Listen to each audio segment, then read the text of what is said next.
My daughter probably is really the greatest creator I've ever come across in my life.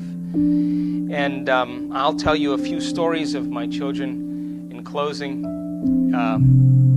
My daughter was 15 years old, and it was the summertime, and she sat down with me, and she just, by the way, had finished her last creation, which was acting in a music video that she created that became #1 in the United States on the charts.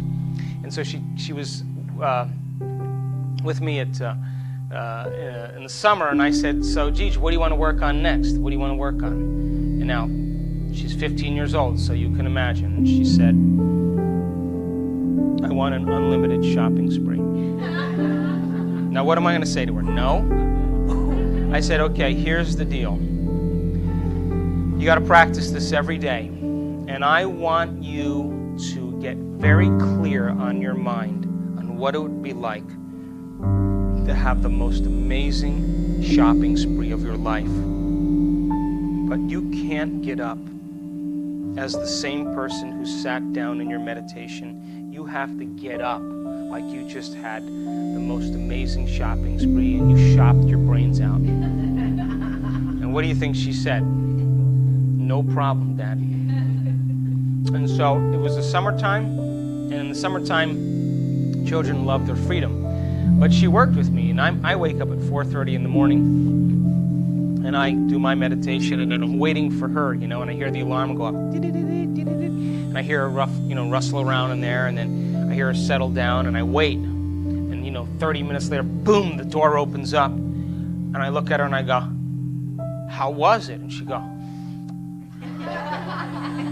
and I said, "You have to recondition your body into believing that future event is happening to you now, because your body, as the unconscious mind, does not know the difference between an actual experience that produces an emotion that you fabricate by thought alone. And you have to change the circuitry in your brain neurologically to look like the event has happened. Then you have to emotionally condition your body into believing that future event is already done. And when your thoughts and feelings are aligned, when your mind and body are working together, you're headed for a new destiny." Now, there were some mornings she didn't want to do it, but I kind of knocked on her door and I said, "Hey, come on, I did mine, you going to do yours?" And I got down on her level and I let her know that I had completed mine, and I asked her to complete hers. Now, I was in Washington, D.C., I'll never forget this. I was driving in the cab getting ready to do this lecture, and the phone rings, and it's my daughter on the phone. Now, I can't tell if she's laughing or she's crying, but she's altered in some way. And I say, what? "Oh, that unlimited shopping spree, it happened today." I said, "Really?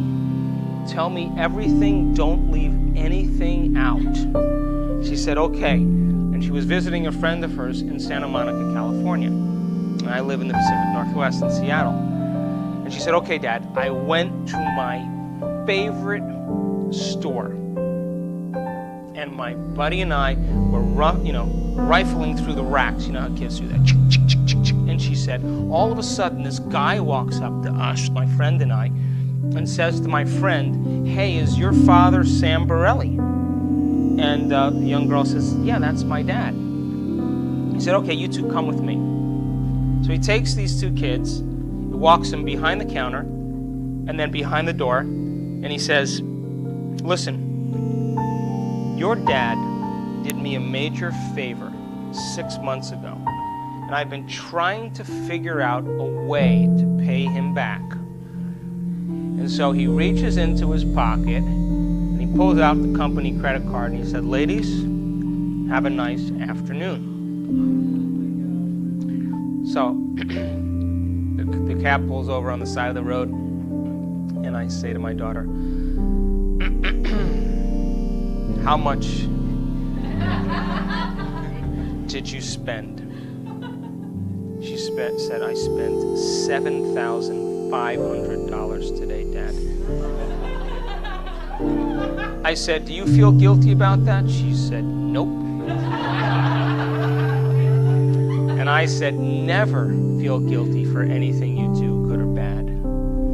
And so I said, look, I got to go. I'm going to call you on my way back to the airport on Sunday. You know, congratulations. Now, she's the type of kid that bought stuff for her brothers and, you know, everything else. But so when I'm driving back on the cab, I call her up. How you doing? How's it going? Now, here's the beauty behind the whole thing. She was 15 years old. Yeah, 15 years old. And she said, Dad, you know what? The experience was way greater than I ever imagined. And then she said, but you know the part that I can't stop thinking about? It was my mind that created this. Now, my daughter, since then, has created so many amazing things in her life. And it was Christmas time, and I sat down with her, and I said to her, okay, how do you do it? What's the secret? And she said, I'm going to tell you what I do. I move into a state of being where I convince my brain and body it's already done. And then I get up and live as if my prayers are already answered. She said, the moment I start to analyze and try to figure out where it's going to come from, I just return back to the old self. The new self would never think that way. And I said, say that again? So my children begin to understand that they are empowered by their mind and their interaction with the field of intelligence that everybody has access to.